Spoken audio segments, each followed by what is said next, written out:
Charana Padama Kevala Bhakati Sadama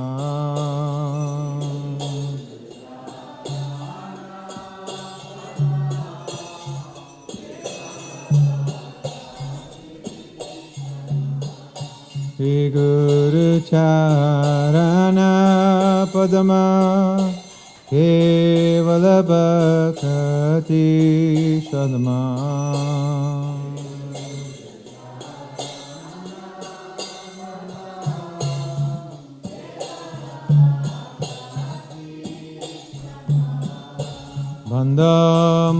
Bandhamue Savadhana Mate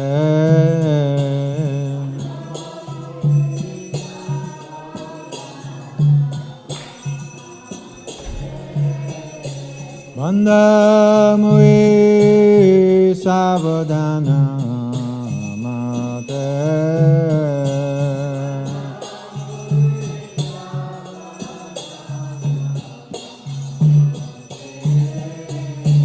Jara prasare bhai e bhavaturiya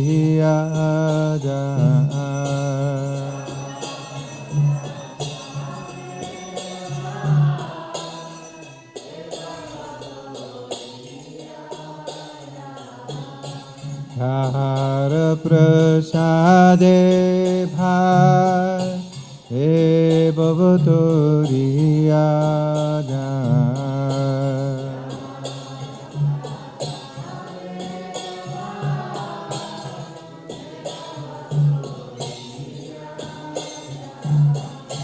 Krishna prapti ho jaha hote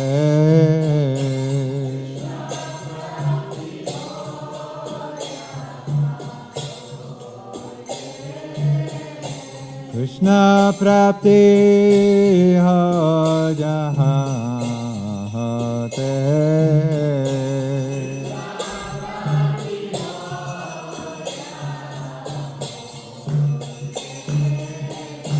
Guru Mukha Padama Vakya Itete Kodiya Kyo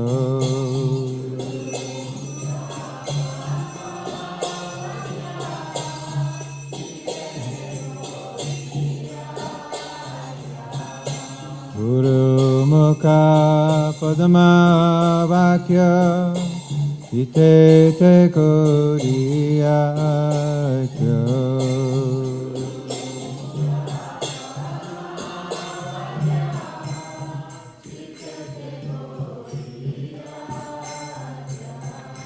Arana Koriho Mane Asha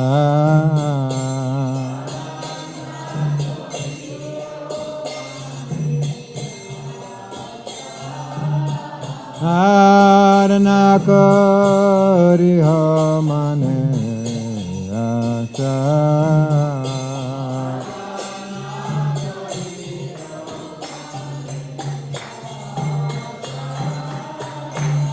Guru Charane Ruti Ese Uttama Ruti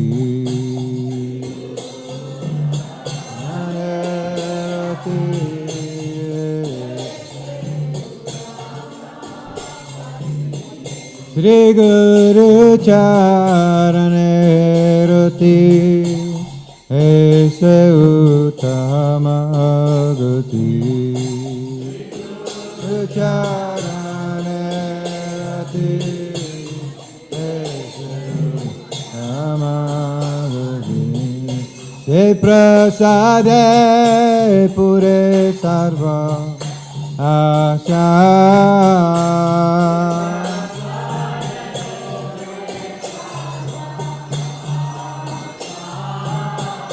Se prasade pure sarva asha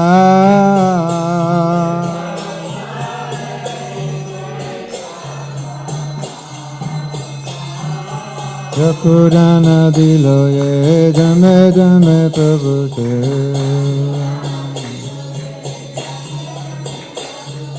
Chakudana diloye jame jame Prabhu se.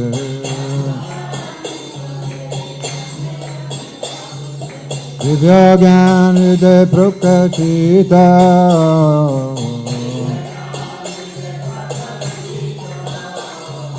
Divya Gyan Hriday Prakashita.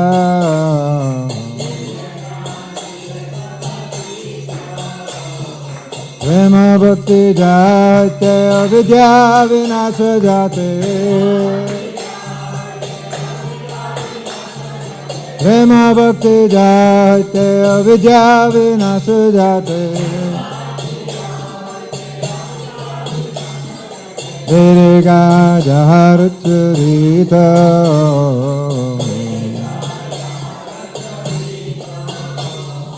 Virga Jaharacharita.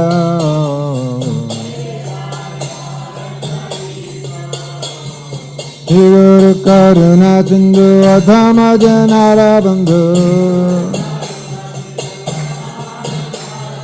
Guru Karuna Sindhu Adhama Janara Bandhu.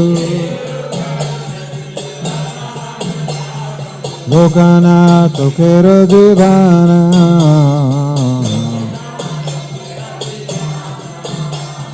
Lokana Sukhera Jivana.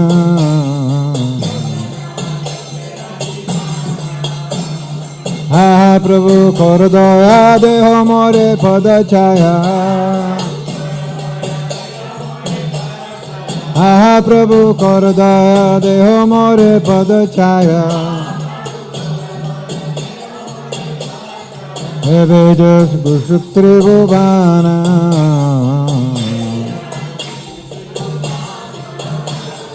He Vedas Gushutri Bhuvana.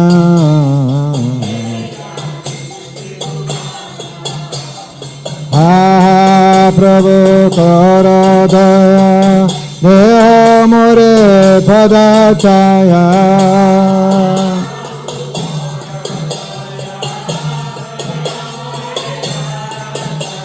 Ha Prabhu kara daya deho more pada chaya.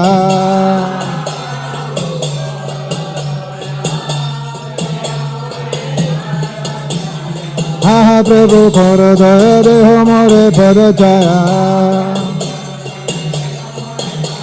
He Vedas Gushutri Bhuvana.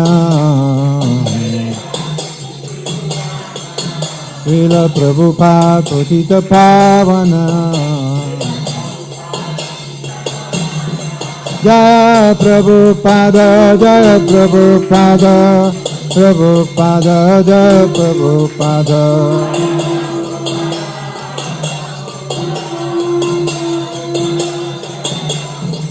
Jaya Prabhupada, Jaya Prabhupada. Jaya Prabhupada, Jaya Prabhupada. Prabhupada, Prabhupada, Prabhupada, Jaya Prabhupada.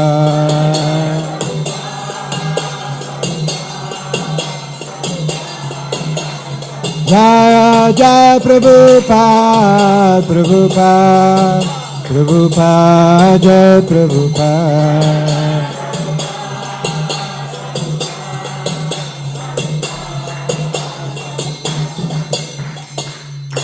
Namah Vishnupadaya Krishna Prishtaya Bhutale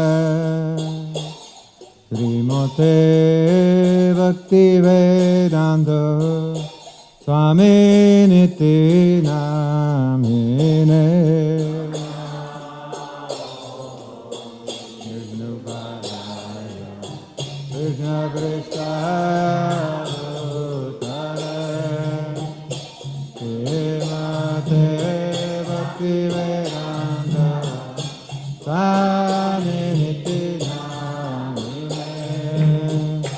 Namaste Saraswati Deve Gauravani Pracharine Nirvichecha Shunyavadi Paschatya Deshatarine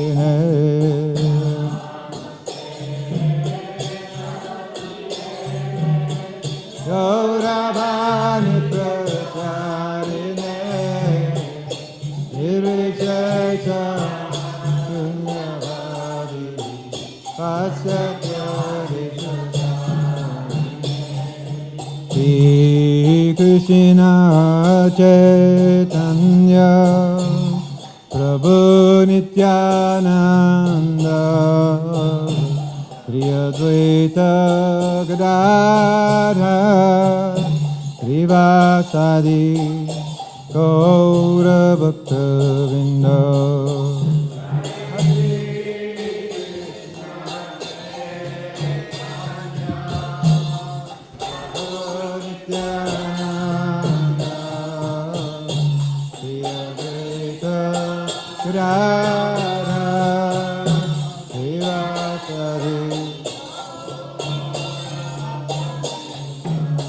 Jaya Shri Krishna Chaitanya Prabhu Nityananda Shri Advaita Gadadhara Srivasadi Gaura Bhakta Vrinda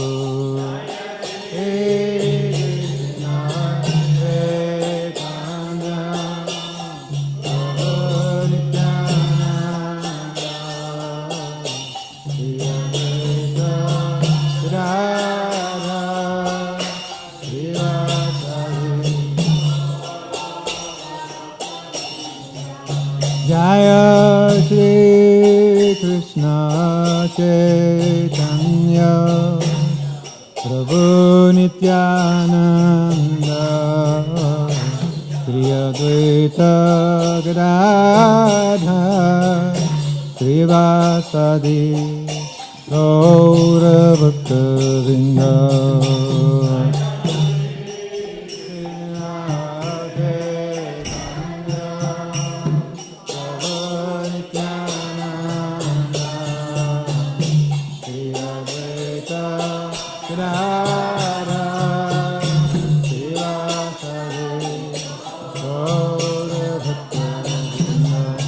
Jaya Shri Krishna Chaitanya Prabhu Nityananda Shri Advaita Gadadhara Srivasadi Gaura Bhakta Vrinda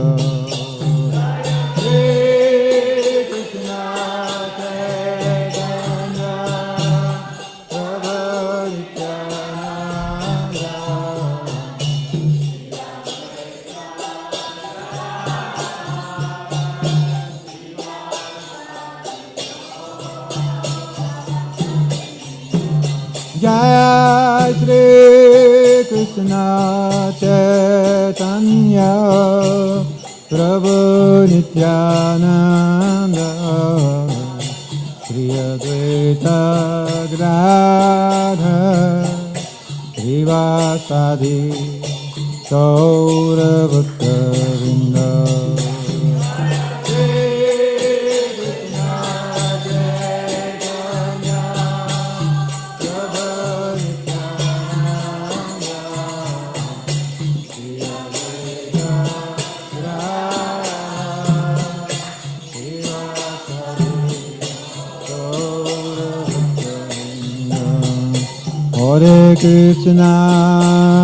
Hare Krishna, Krishna Krishna, Hare Hare, Hare Rama, Rama Rama, Hare Hare.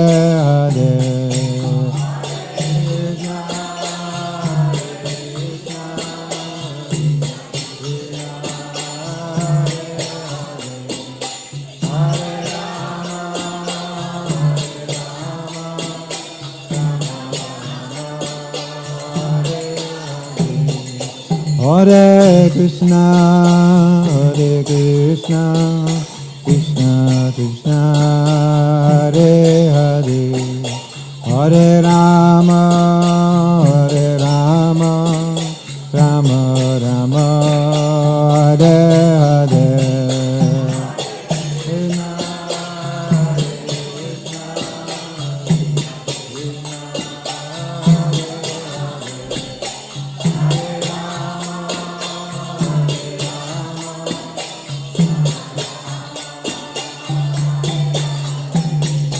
Hare Krishna,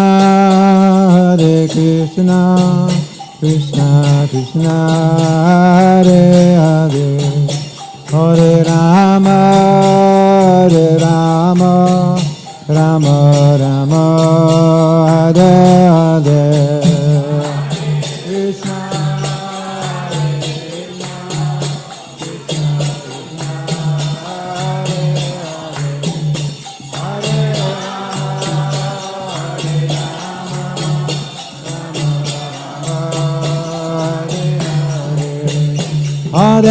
Krishna, Hare Krishna, Krishna Krishna, Hare Hare, Hare Rama, Rama Rama, Hare Hare.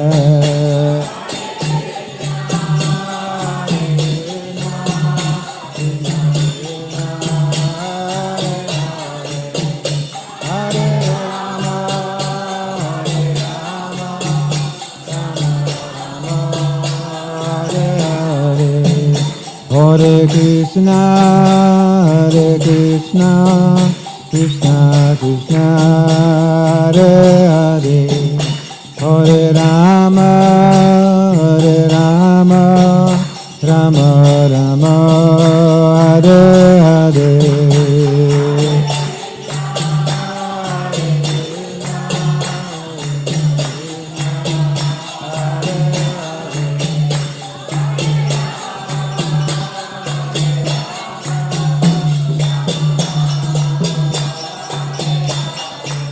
Hare Krishna, Krishna Krishna, Hare Hare, Hare Rama, Rama Rama, Hare Hare.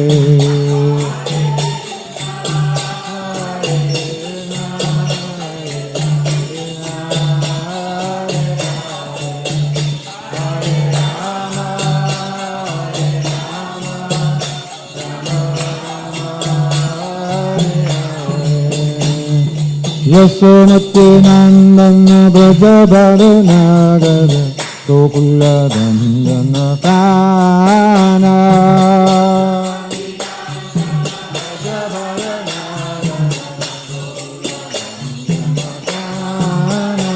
Yasomati Nandana Braja Bharanagara Gokula Dandana Kana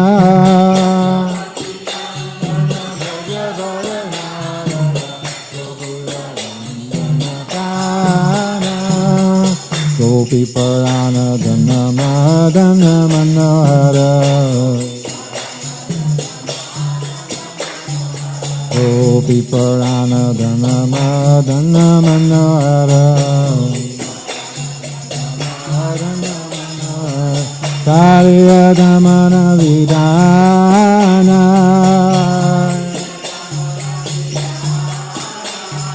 Kaliya Damana Vidana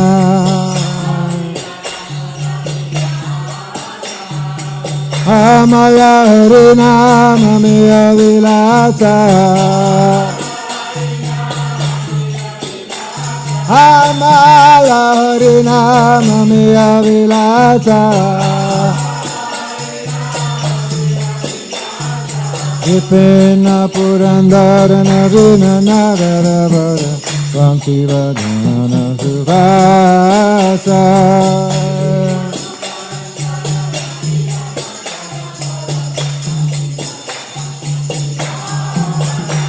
Vipina Purandara Navina Nagaravara Vankivadana Suvasa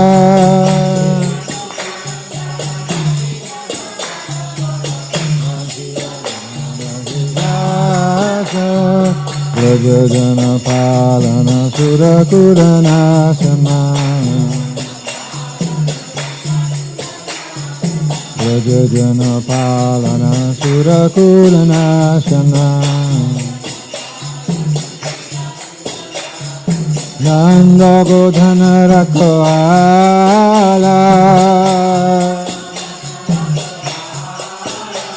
Ananda Bodhana Rakhala Govinda Madhava Navanita Chaskara Govinda Madhava Navanita Chaskara Sundarananda Gopala Sundarananda Gopala Yasomati Nandana Brajabaranagara Gokula Nandana Kana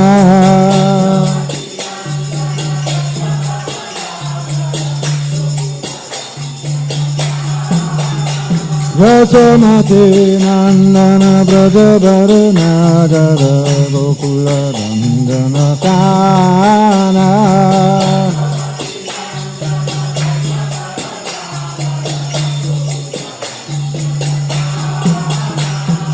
Yamuna Tata Charagoti Vasanara Yamuna Tata Charagoti Vasanara Hirasarasika Kripamaya Haratarasika Kripamaya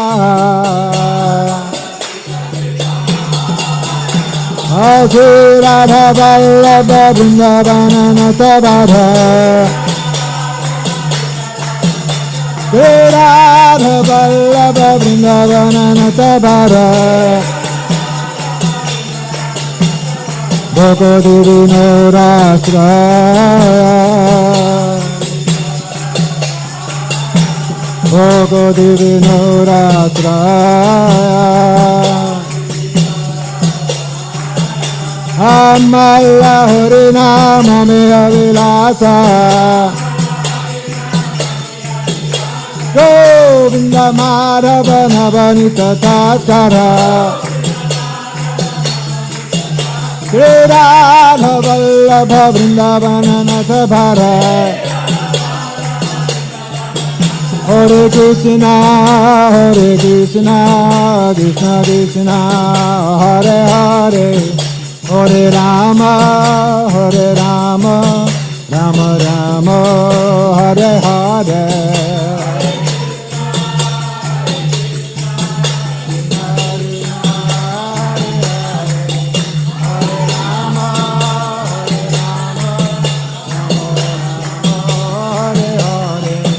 Hare Krishna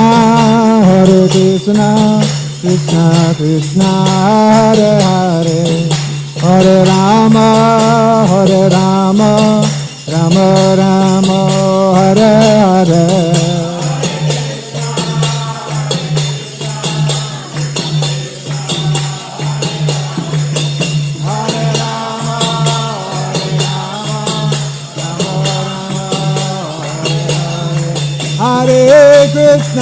Hare Krishna Krishna Krishna Hare Hare Hare Rama Rama Rama Hare Hare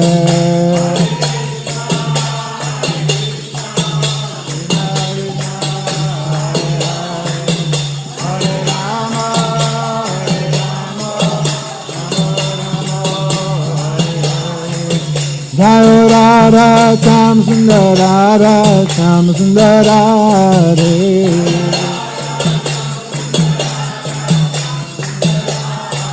Jaya Krishna Balaram, Krishna Balaram, Krishna Balaram, Jaya Krishna Balaram.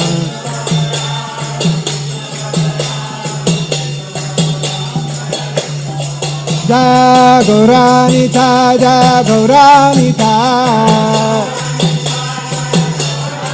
Jaya Gauranita, Jaya Gauranita. Prabhupada, Prabhupada, Prabhupada, Jai Prabhupada.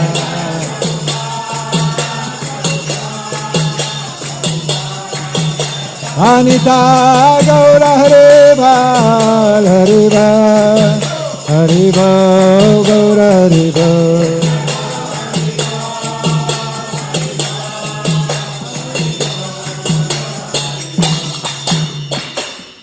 Nitai Go Premanande Hari Hari Go.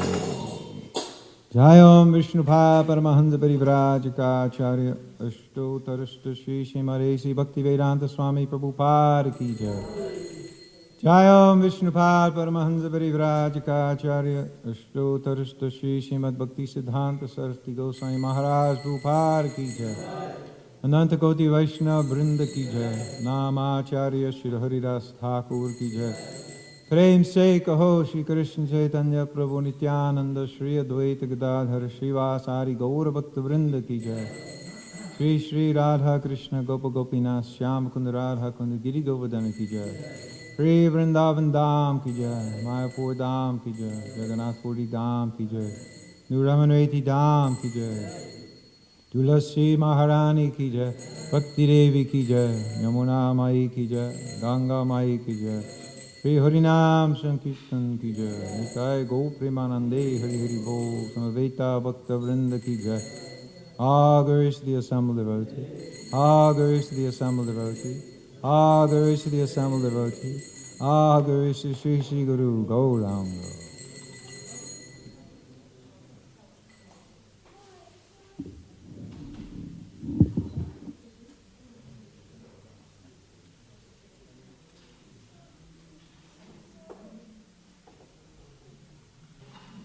Hare Krishna. So reading from Prabhupada Nectar. The conditioned soul thinks in a way separate from Krishna, but a pure devotee has no separate idea or separate understanding from Krishna. He has one idea and one understanding, and that is Krishna consciousness. Prabhupada would quote, "One flag, one shastra, and one work, service to Krishna." He even designed the ISKCON flag, an oval lotus with petals with the word ISKCON in the center. The whole world should be under one flag, ISKCON. The whole world should be under one shastra, Bhagavad Gita. The one principle of work is to surrender to Krishna. That's the ISKCON movement. There should be one mantra, Hare Krishna mantra. Or let us say two mantras, Hare Krishna and Jai Prabhupada. Prabhupada's idea was never separate from Krishna's. When each of us individually is not separate from Prabhupada and Krishna and ISKCON's idea, then the qualities of forgiveness, gentleness, magnanimity of heart in distributing Krishna's love, these will all manifest automatically. They will come out of the devotee's non-separate mentality. My personal appeal is that for me to maintain that mood of one idea, I need everyone's help. I cannot say that I need only Prabhupada and no one else. For years after Prabhupada passed away, I was bewildered, and only recently am I feeling more hope. I was bewildered, feeling, how could Prabhupada have left me like that? I was thinking like that. It may be offensive, but I don't know. I was thinking, how could he have left me like that? My feeling was not of anger, but of a kind of disappointment. Why would you leave me at this time? But now I understand that Prabhupada has not left, because if I look at my godbrothers, I can find in every one of them a little bit of Prabhupada. Individually, they have their own individual personalities, but if I study them, I'll find in each one at least one of the qualities that I love so much. In another devotee, I'll find another of the qualities that I love so much in Prabhupada, and in another quality of Prabhupada. Those godbrothers are very, very dear to me because they are very, very dear to Prabhupada, and they must be very, very dear to me. If I claim that I love Prabhupada, and yet I say his disciples, my godbrothers, have nothing of Prabhupada, then what is my future in this world? Then I'm in a hopeless condition. Hopeless because my personal memory of Prabhupada's activities is diminishing. But within ISKCON and within service in separation and in the qualities of my godbrothers, Prabhupada is very much present. And that was written by Bhavananda Prabhu. Okay, so this, let's see, no, not this Sunday, but a week from Sunday, is the 22nd of February, is the Open Streets Festival in downtown Gainesville. That was really fantastic last year. It goes from 11 to 3. They closed off the streets, and they gave us a really big spot. So we have room for distributing books. We have big Harinam that goes out. We need bakers to bake. So this is 2 weeks away, so I'll keep reminding you about it. But we distributed about 500 cupcakes last year, or cookies, I guess. So we want to keep that happening. That's the 22nd of February. Also, I want to welcome Triadish Prabhu and Gandharvika Devi Dasi. Where are they? Hare Krishna, visiting from Guyana. So we're very happy to have them here. Okay, and Tamahar is giving class. Let me tell you who dressed the divas.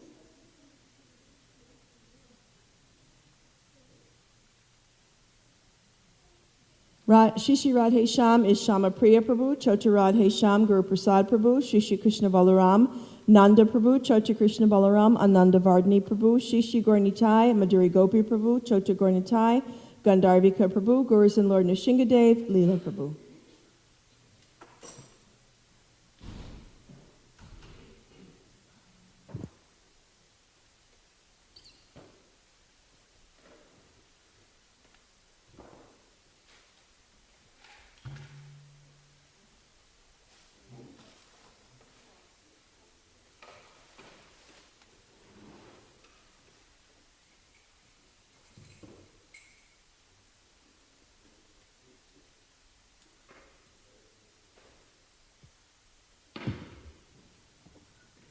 Jaya Radha Madhava Kunja Bihari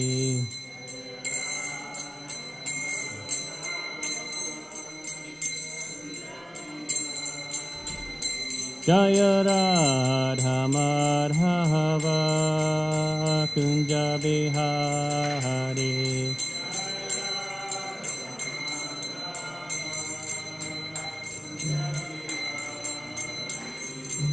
Gopi Janna Bahalaba Giravaradhari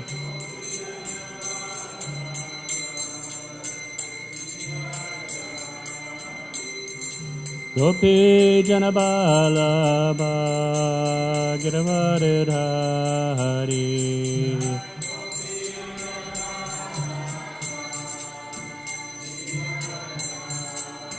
Yashoda Nandana Vraja Jana Ranjana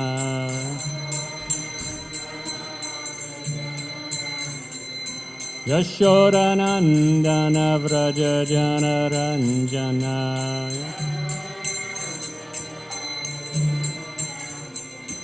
Yamuna Tira Vanachari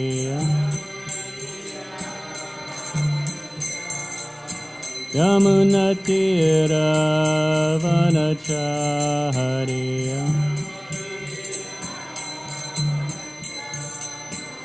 Jaya Radha Madhava Kunja Bihari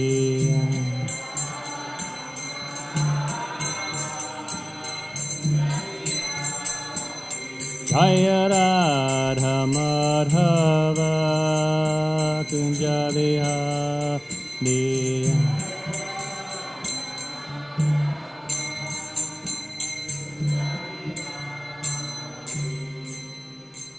Jayom Vishnupad Paramahamsa Parvrajikacharya Soter Sadashri Shri Divine Grace A.C. Bhaktivedanta Swami Maharaj Srila Prabhupada Ki Jai Jayom Vishnupad Paramahamsa Parvrajikacharya Soter Sadashri Shri Divine Grace Bhaktivedanta Saraswati Maharaj Srila Prabhupada Ki Jai Srimad Bhagavatam Ki Jai Samaveda Bhaktivinoda Ki Jai Gaur Premananda.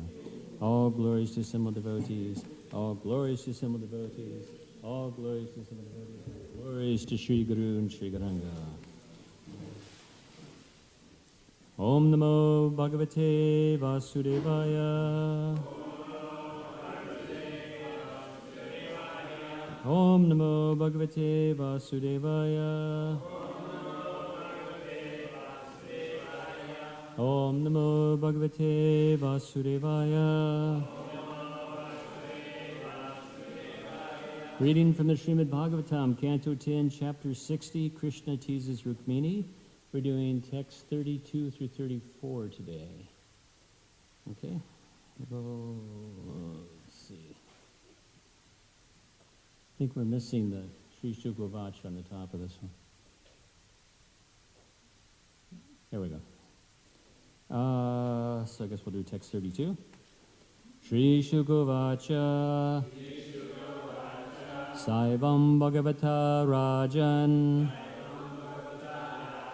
Vaidarbhi Parasanpita Yatva Tat Parihasoktim Priyatyaga Bhayam Jahau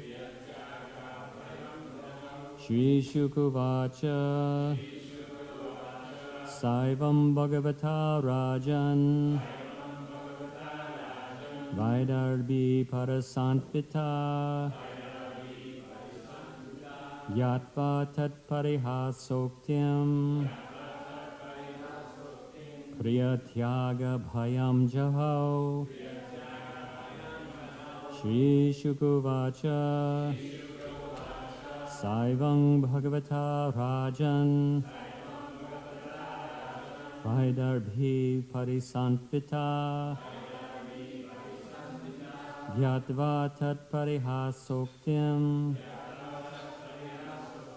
Priyatyaga Bhayam Jahau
Ladies?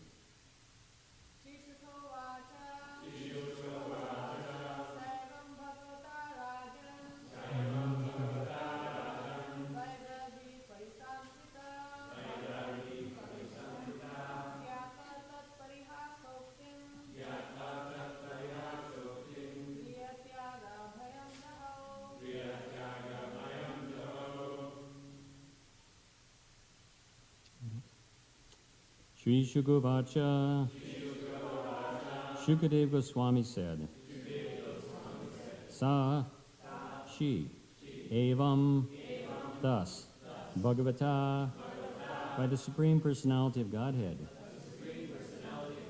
Rajan, O King, Vaidarbhi, Queen Rukmini, Parisanpita, fully pacified, Yatva, understanding, Tat, his, Parihasa, spoken in jest, Uktim, words, Priya, by her beloved, Tyaga, of rejection, Bhayam, her fear, Jahau, gave up. Translation and purports by the disciples of Srila Prabhupada. Shukadeva Goswami said, O King, Queen Vaidarbhi was fully pacified by the Supreme Personality of Godhead and understood that his words had been spoken in jest. Thus she gave up her fear that her beloved would reject her. Okay, we can read text 33 together.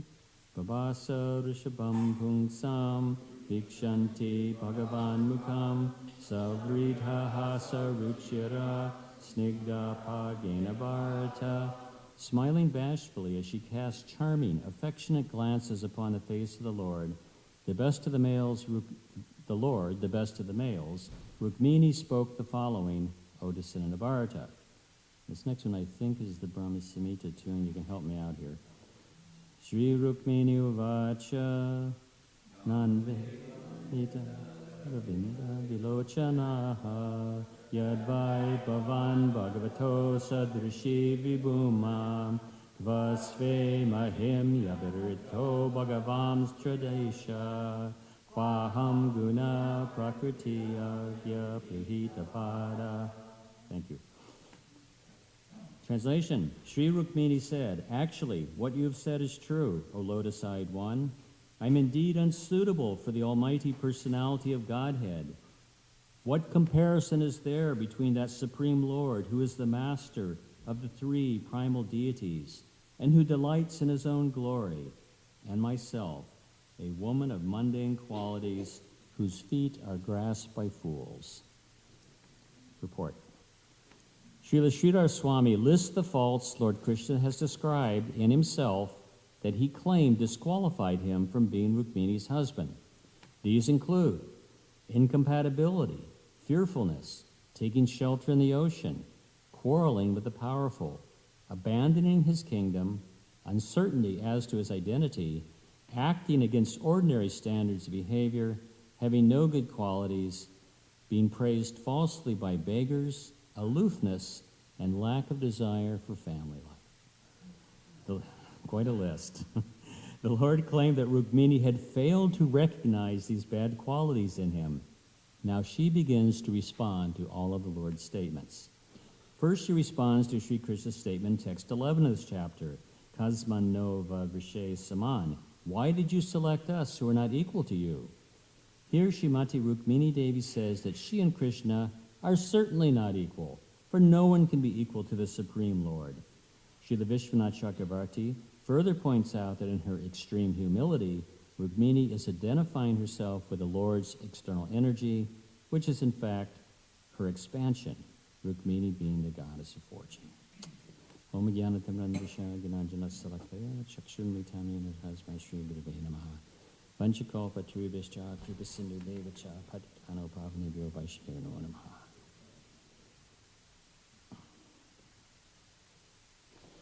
So a little overview of the chapter here. First there's the introduction to the chapter, and then there's 11 verses, Vishwanath Chakravarti Thakur points out, verses 10 through 21, where Krishna describes his disqualification as a husband. And we just heard the list given by Sridhar Swami in his purport and commentaries of all of these different qualities that Krishna says these are his bad qualities and why Rukmini should never have accepted him as a husband and should reject him now. Of course, then, after that, Rukmini gets very upset. She's afraid that Krishna might actually leave her, and this just puts her in total anxiety, realizing that maybe that Krishna had overdone it a bit, maybe, and seeing how distressed Rukmini was, which wasn't his intention. His intention was really just to have teasing interactions with her. He assures her that he is only teasing, and then she's pacified and feels much better. So after that, now the next 12 verses, Rukmini is going to go through those points one by one and refute them.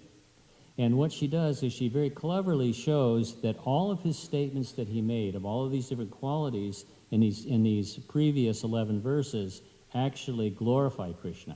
So she turns the words around as words of self-condemnation to words of glorification. So it's really, I wish I knew Sanskrit because it's so interesting and clever the way that these things are done and how words can have different meanings and how you interpret them one way shows one thing and you interpret another way has a totally different meaning. And there are many places in the Bhagavatam you see this. Sometimes in some of the interactions with the gopis and other places we get these dual meanings of so many statements that are there. And it's particularly in these kind of teasing and joking moments between Krishna and his queens or Krishna and the gopis that we see this exhibited. So here we're looking at the first one. The first statement that Krishna makes, he says, Kasmin navarvishe saman. He says, why did you select us who are not equal to you? So he was trying to, of course, saying, I was from a coward boy, a family, I was a simple village boy, you were a great queen, I was not equal to you. And of course, now Rukmini responds, yes, it's true, we are not equal, because no one is the equal. Krishna is not equal to anyone. Nobody can possibly be the equal of Krishna, because Krishna is superior to all. So the first thing that Rukmini establishes is Krishna's superiority. And she actually does this. There's three different, I think, words or statements that sort of shows this. First of all, she says Krishna is Bhagavan, the Supreme Lord. So if you say someone is Bhagavan right away, you're saying you are superior, a supreme personality, a supreme not human being, but a supreme being. Then she says that Krishna is Tradish. They announced somebody who was named Tradish was here? Okay, so this word Tradish means controller of the three primal deities. The tri is Vishnu, Brahma, and Shiva. Isha, obviously the controller. So the controller of the three primal deities, Vishnu, Brahma, and Shiva, Rukmini is saying this, calling Krishna Tradish, that he has this qualification. Because, of course, many people assume that Brahma, Vishnu, and Shiva are equal, or that Krishna is simply an expansion of Vishnu. This is a common misconception that there are so many different Leela avatars of Vishnu, and that Krishna was simply one of these. So in other words, reversing the position. And here she's saying, no, you are the controller of all of these deities, Vishnu, Brahma, and Shiva. And then she also says he delights in his own glories. So these are some of the first reasons that Rukmini gives that Krishna is actually superior to all others. So I was thinking that this is a really important point because it's really the central tenet of our Vaishnava devotee understanding, isn't it? If you said, what is it that we believe, what do the devotees believe, or the Vaishnavas believe? That Krishna is God, right? Krishna is that Supreme Personality of God. It seems very simple, but that's so basic of an understanding, but it's not exactly an understanding that's shared by the vast majority of the population. So in other words, not everybody understands this point. And even within India or within Hinduism or places where Krishna is more known, still his position is not always known. In fact, sometimes it's very obscured. And there's confusion between the other deities, Brahma, Vishnu, Shiva. Are they all the same? Can you worship all the gods? Is Krishna just another one of the demigods? So there's so much confusion in who Krishna is and what his supreme position is. So the devotees know and understand that Krishna is Bhagavan. This is an interesting word because I was thinking that Prabhupada often defines for Bhagavan. First of all, I checked, I went in the search and I did the Supreme Personality of Godhead. It had about 20,000 hits, in the database. So that wasn't real. But what I realized is that Prabhupada used this term repeatedly. And he often defined the Sanskrit word Bhagavan as the Supreme Personality of Godhead, which is a very wonderful descriptive phrase when you think about it. He's supreme, he's a person, and the Godhead. He is the supreme. And I believe that someone may know this, but I believe Bhaktisiddhanta Saraswati Maharaj also used this term. I was looking through the Brahma Samhita and checking there, and I saw that Bhaktisiddhanta certainly used the word Supreme Godhead, and he used Supreme Personality. I'm not sure if he put it together, Supreme Personality of Godhead, in the same way that Prabhupada did, but he used very, very similar words, and I think that was probably some of the inspiration of Srila Prabhupada, because I don't think you would normally see this definition, would you? I mean, if you were just reading books of Sanskrit or books on Vaishnava literature, this definition of Supreme Personality of Godhead, which I just think is such a wonderful, beautiful, and fully descriptive understanding. It says so much more than just God, doesn't it? It's full. I mean, what does God mean? When you think about it, it's very hard to define, and everybody defines it differently. I mean, that's what we're talking about. We're talking about the concept of God, of a supreme being. But who is that supreme being? What is that supreme being? That everybody defines differently or thinks of differently as different conceptions. So by the grace of the Srimad Bhagavatam and Bhagavad Gita and Srila Prabhupada, we have a very clear understanding of God, very clear understanding of who Krishna is and Krishna's position. This position is made very clear. One of our authorities, Lord Brahma, who is the head of our sampradaya, of the Brahma Sampradaya, very first verse of his prayers, the Brahma Samhita, Ishvara Parama Krishna Satchidananda Vigraha Anadir Adir Govinda Sarva Karana Karanam. This is a wonderful, succinct verse, isn't it? That really describes the qualities of Krishna. Everything is there practically. You say, Ishvara Parama Krishna. Krishna is the supreme controller, right? Satchidananda Vigraha. He has an eternal, blissful spiritual body, right? He's full of eternity, he's full of knowledge, he's full of bliss, and Vigraha. He has form. It's not some abstract, ethereal, impersonal energy. It's the form, the person who possesses these qualities. Anadir Adir Govinda is known as Anadir Adir. He's the origin of all. So here again, there are so many living entities. There are so many in this material world. There are so many in the spiritual world. There are so many incarnations. There are so many expansions. There are so many partial, plenary expansions. It goes on and on and on. The multiple variety in both the material and the spiritual worlds, but Anadir Adir Govinda. Govinda, Krishna, is the origin of all, and Sarva Karana Karanam. He's the prime cause of all causes. So sometimes say, well, okay, if God, someone's, this one created this, or God created, people like to word juggle. Then who created God? It's kind of like, all right, God created everything. Who created God? People think that's clever. It's not really that clever when you think about it, because that's the definition of God. God is the one who is the cause of all causes and has no other cause but himself. And that's the position of Krishna. Sometimes we say Krishna is causeless. In other words, Krishna exists primordially. He exists eternally. He is there. He's not there from the beginning of the creation. The creation is emanating from him.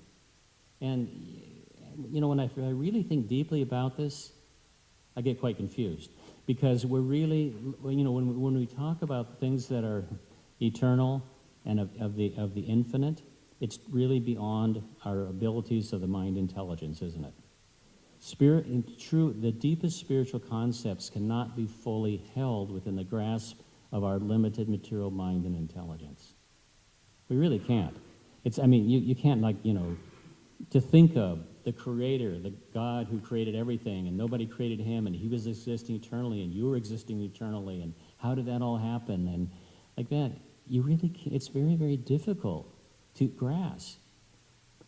Fortunately, we get some glimmer, some understanding, some realization by our spiritual intelligence. When the intelligence becomes spiritualized, becomes purified, we have some little ability at least to start to grasp these concepts. And it starts to become clear, or at least it starts to feel right. You start getting some sense of it, right? I think we all experience this. We may not totally 100% able to realize and understand this very, very deep spiritual knowledge, but it's not that it's completely obscure, completely unintelligible, that we can't understand it. We do begin to understand it. And that is because the intelligence is becoming purified through the process of bhakti yoga, of hearing and chanting, the 9 processes of devotional service. We just heard about, was that this morning? I don't know, we were reading sometime this morning by the 9 processes of devotional service, and it's through this process of purification that the intelligence has some ability to grasp the greatness of Krishna, of the Supreme Personality of Godhead, and our own relationship with him. And of course, we could also say, and we must say, that it's also due to the mercy of Srila Prabhupada, the Guru. Because without the mercy of Srila Prabhupada, there's no way we could have understood these things. There's no way we could understand who is Krishna, that this Krishna is God, the Supreme Personality of Godhead. But when Krishna sends his pure devotees to elucidate this philosophy, to explain it, and explain it in a way that we could understand, then it started to become a little bit clearer. So we understand this very, very special barely describes it, but it's a very unique position of Krishna. And we understand that Krishna, as we're saying, is the source of everything, that he is the source of all these other expansions.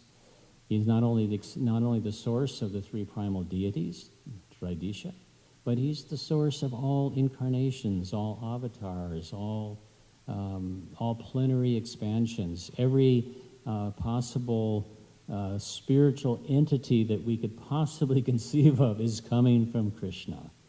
And that's why the Paribhasa Sutra, the primal verse of the Srimad Bhagavatam, of which all other verses flow from and elucidate, is Krishna's tu Bhagavan Swayam. That Krishna is the original personality of Godhead and the source of all others. This verse, of course, is given after all the different incarnations are listed in the Srimad Bhagavatam, and at the end of that listing, it's stated, Krishna's tu Bhagavan Swayam. Understand that he is the original Bhagavan, is the source of all these other incarnations. So we understand, at least somewhat, we can begin to understand through hearing the Vedic literature of the position of Krishna, about his position of the origin, the position of the cause of all causes.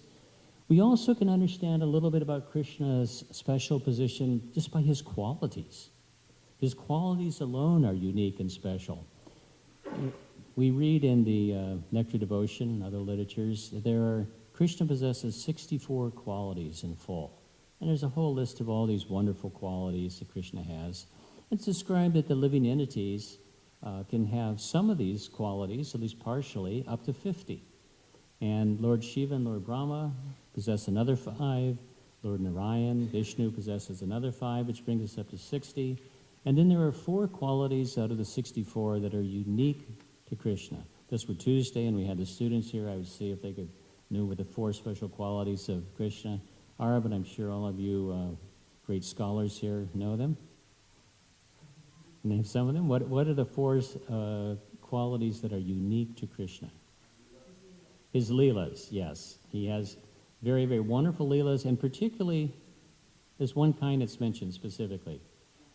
Childhood. Someone say childhood? His childhood pastimes are very, very unique. What else? His beauty. He has wonderful excellence. I've written this down. He has a wonderful excellence of beauty which cannot be rivaled anywhere in the creation, is how it's stated. His beauty, he is an expert flute player, absolutely, and he attracts all living entities by his flute playing. So that's 3. And what others? One more. He's surrounded by devotees endowed with wonderful love of Godhead, it says in the Nectar Devotion. So he has the most wonderful devotees, he has the most wonderful pastimes, including childhood pastimes. He plays the flute that attracts all living entities in the universe, and he has a wonderful excellence of beauty. Krishna, the very name, means all attractive. So Krishna has this supreme beauty and attractiveness. So these are all other reasons, additional evidence that we see of why Krishna is supreme. These loving relationships with devotees are very special, too. We mentioned his childhood pastimes are mentioned, but even the different degrees of rasas and the intricacies and variety of relationships are very unique within Krishna. Even in the worship of Narayan and other incarnations, usually those rasas are dasya, even perhaps shanta rasa.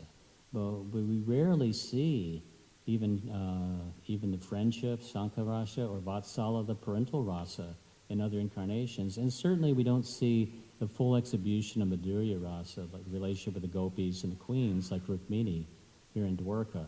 These are very unique to Krishna. Krishna displays the full realm, the full, let's say, gamut of relationships.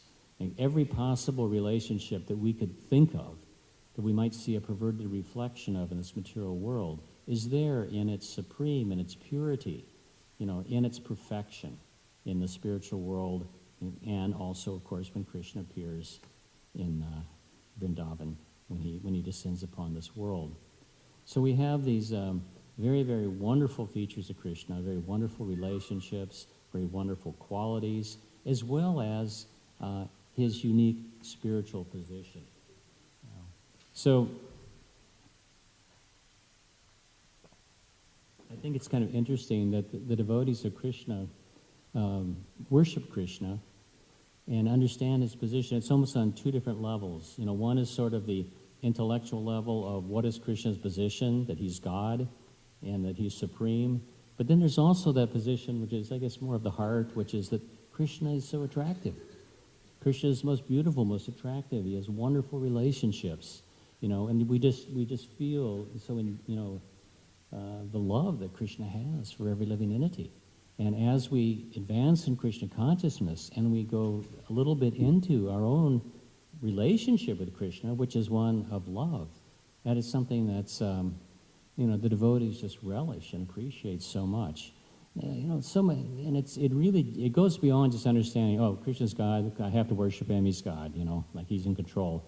He's got the position. It's not that. It's based upon love. It's based upon bhakti. Love, devotion, and service, which is very, very special. And the devotees of Krishna have that relationship with Krishna because Krishna is in that very special position. So I wanted to read something from Srila Prabhupada, from the Srimad Bhagavatam, 118.8. I think I have the number right. Anyway, it's from the teachings, from the teachings of Queen Kunti in the Srimad Bhagavatam. And Prabhupada gives additional evidence, you could say, or reasons why we understand Krishna. And then he talks about why people don't accept Krishna. He says, this is written in the first canto. He says, as we shall find in the 10th canto of this great literature, Lord Sri Krishna exhibited his humanly impossible activities, even from the days of lying on the lap of his mother.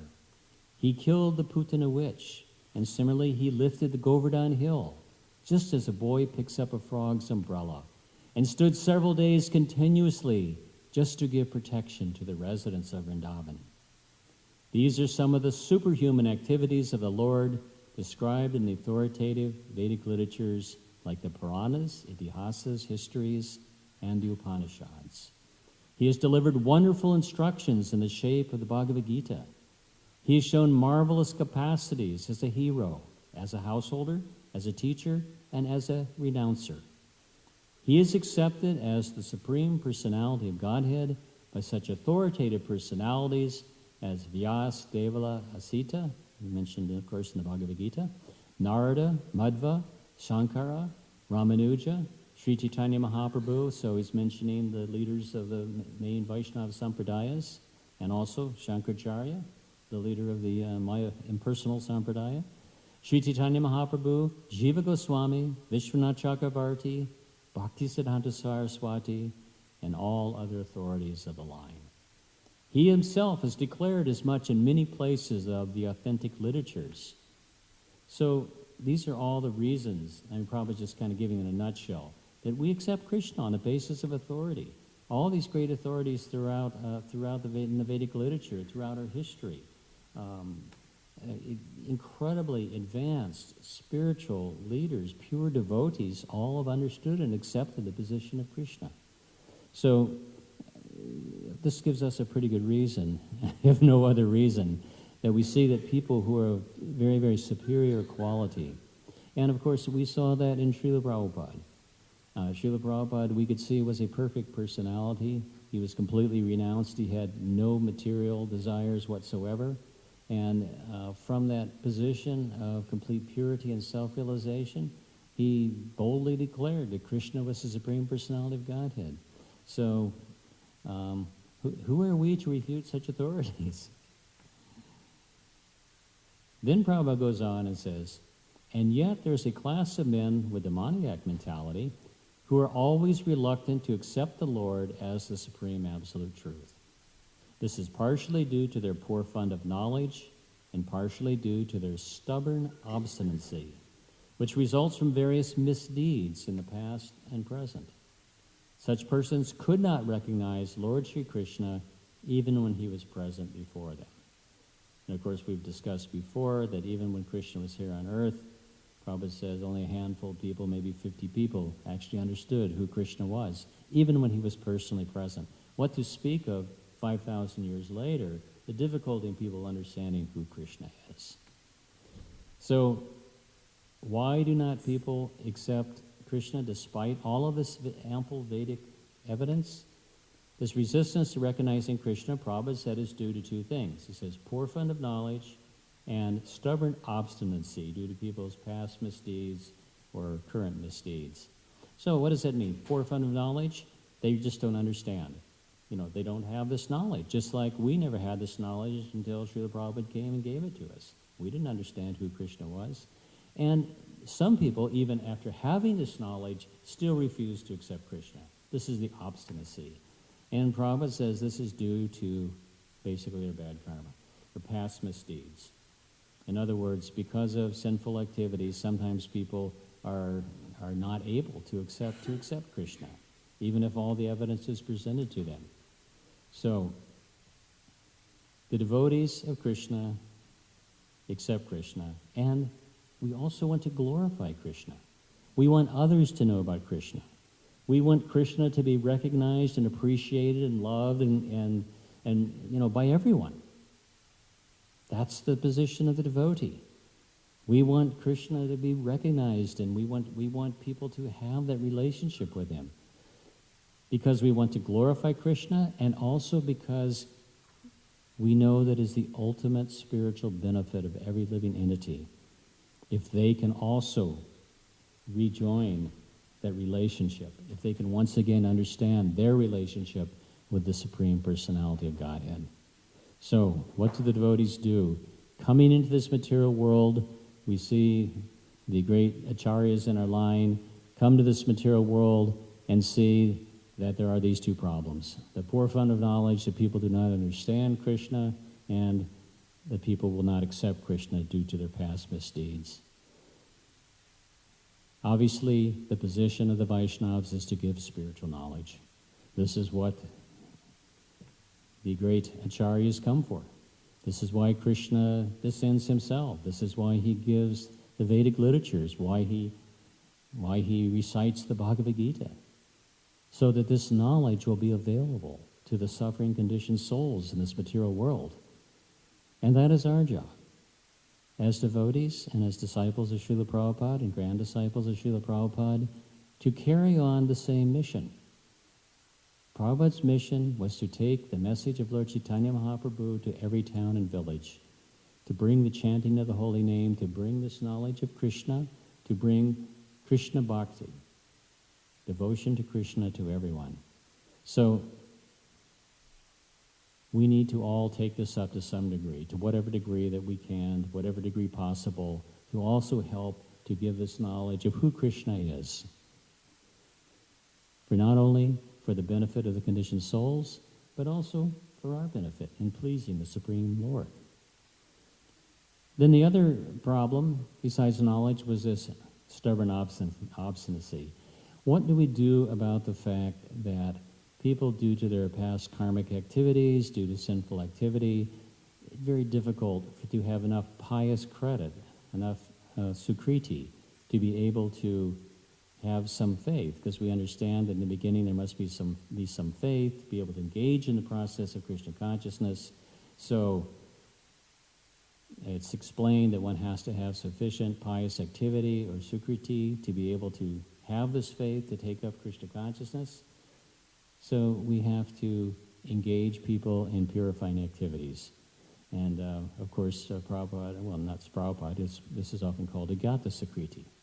So, even if it is unknown by the person, this Agyata Sakriti means unknown pious activity that people engage in that accumulates to the degree that some faith can develop in their heart. Now, how do they get this Agyata Sakriti? Through receiving Srila Prabhupada's books, by hearing the holy name, by taking prasadam, by seeing the card of Lord Jagannath in a festival, in all of these ways. Prabhupada gave us all of these we always call it preaching, now they call it outreach. Anyway, these preaching activities, these outreach activities are there, for the purpose of purifying the hearts of the conditioned souls. Because when people become a little bit purified, the heart changes, and then the intelligence, turns to the point where they can understand Krishna a little bit. And faith can develop. A little bit of faith can develop so they can take up this process of hearing and chanting the holy names of the Lord. So that's our process, basically. We try to purify the hearts of the living entities, through these purifying activities that we're able to give people prasadam, the holy name. Just Prabhupada said even just seeing or touching or holding these books gives benefit. Prabhupada said having books in one's home gives one eternal benefit. We can't even estimate the benefit that is there in anything in contact with Krishna. Krishna's spiritual energy is so powerful that any contact that people have with it purifies the heart. And then they will begin to understand. Then they will be able to start hearing spiritual knowledge, and that poor fund of knowledge can be overcome, and they can understand the position of Krishna, and hopefully take up the practice of devotional service. Okay? I think I'll stop at that point. Questions, comments? Right, Brian, approve? Just thinking about this term, the Supreme Personality of Godhead. When I first heard it, it didn't make sense to me. And over the years, I guess I forgot about the fact that it didn't make so much sense. So now you reminded me again. Now hearts become purified and you understand. So this Godhead, that word, so Supreme Personality, it seemed is sufficient. He's a person and he's supreme. What does Godhead, what does that word mean? And why is it there? Isn't it redundant? Yeah, it's kind of interesting. I didn't actually research that or study that so much, why Prabhupada came with Godhead. It's even on the masthead of the, we call it the Back to Godhead magazine. I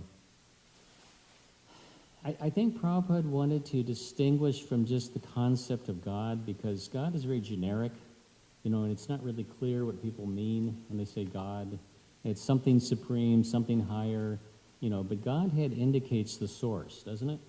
We say that's what I think of the word God. I mean, the source of everything. The head of the, don't they use that term, the head of this stream or something? Anyway, I'm trying to see. Fountainhead, yeah. I mean, the term head, it's used in the English language like this, right, as meaning the source, right? So, in other words, the ultimate, the source. So, in other words, not just like another god, like a demigod or something, but the source, the fountainhead. You could say like of everything, the Sarvakaranakaranam. And I think that's why Prabhupada used the word Godhead. And Bhaktisiddhanta Saraswati also used the word Godhead like that. You could say if supreme may already cover that, but I think it's a little more descriptive, because I think Prabhupada wanted to make it really clear that Krishna is that original source, that original origin. Where we are? Yes. Madam Atiya. One thought came in my mind, you have the word Ishvara, which is God, Bhagavan. Sometimes that word is used for different gods, so to speak. Mm-hmm.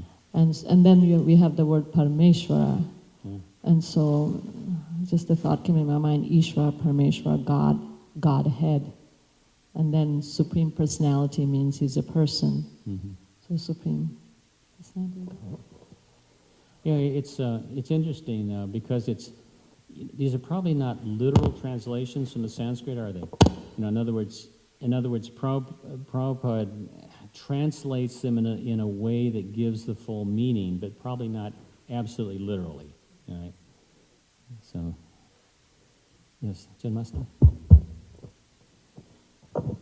You referenced the stubborn abstinency, and it seems that, of course, this is all related with faith, and to some extent we're also challenged, as practicing devotees, as our faith increases, then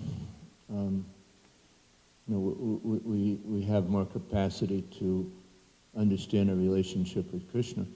So my question is, what thoughts or how can you enlighten us so that we can increase our faith, or what strategies can we use to do that so that we overcome this residual stubborn obstinacy that seems to be, part of being a conditioned soul? Yeah. Well, it's a very good question, and it's a very deep question. How do we increase faith?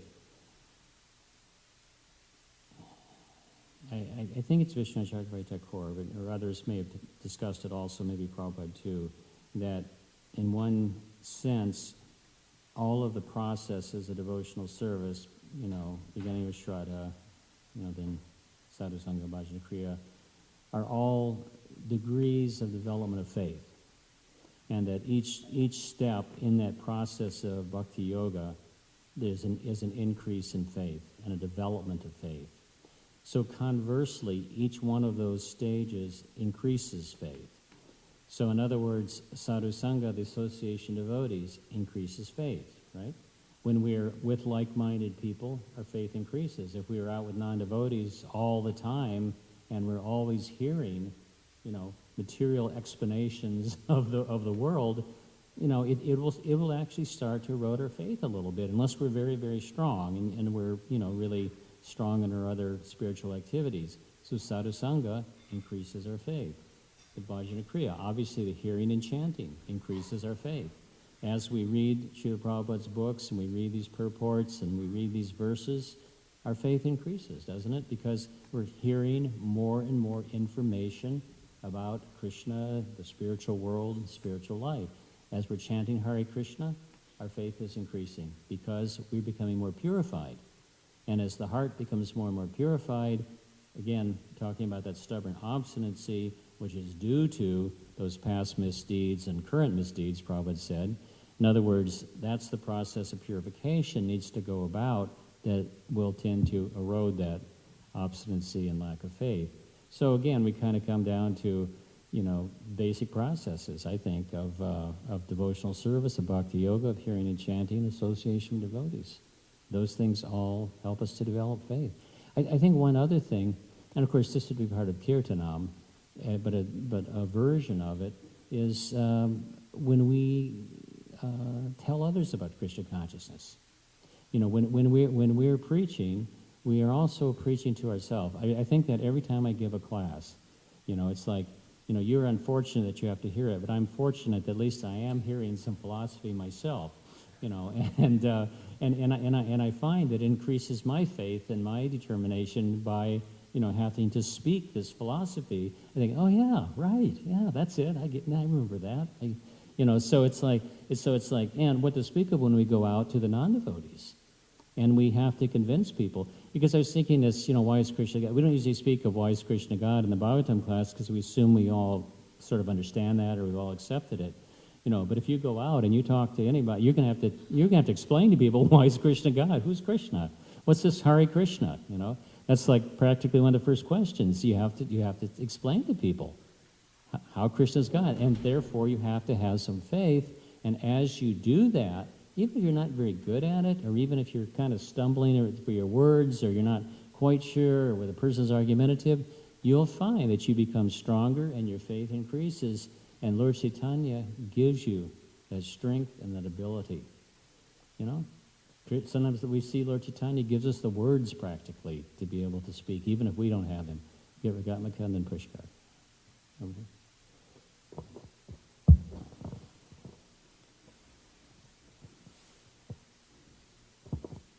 In Tamal Krishna Goswami's book entitled, if I'm not mistaken, Bhakti, the Living Theology, he states that Prabhupada coined that term devotional service, the translation of bhakti, as a mahavakya. A mahavakya is something that capsulizes the essence of volumes of information behind it. So also the Supreme Personality of Godhead he says, is a Mahavakya. That's interesting. Yeah. So, yeah, I'm sure there's a deep philosophical understanding of why Prabhupada used these words, which I haven't read that or been so familiar with that. That would be good to study. Yeah. Pushkar Prabhu, did you have a comment? Behind you.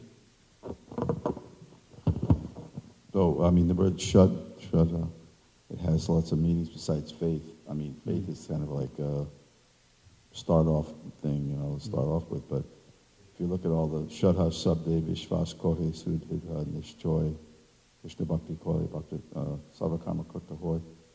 For instance, that verse probably quotes it in the intro to the Gita, which means implicit faith in something sublime, first of all.